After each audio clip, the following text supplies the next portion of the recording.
В России с 1 января 2026 года вступает в силу повышение НДС с 20 до 22%.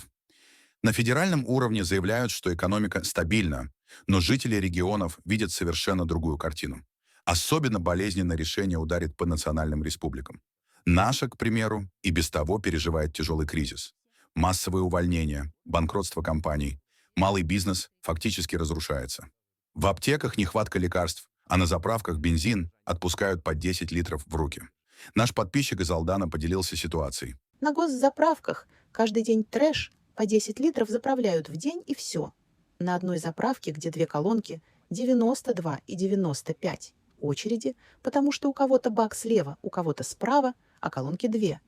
Но в новостях говорят, что все прекрасно.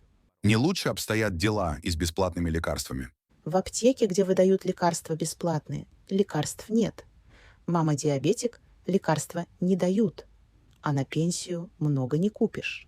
На фоне всех этих проблем повышение НДС означает очередной рост цен, удорожание доставки и дальнейшее падение реальных доходов. Для жителей Саха это не просто цифры в законе.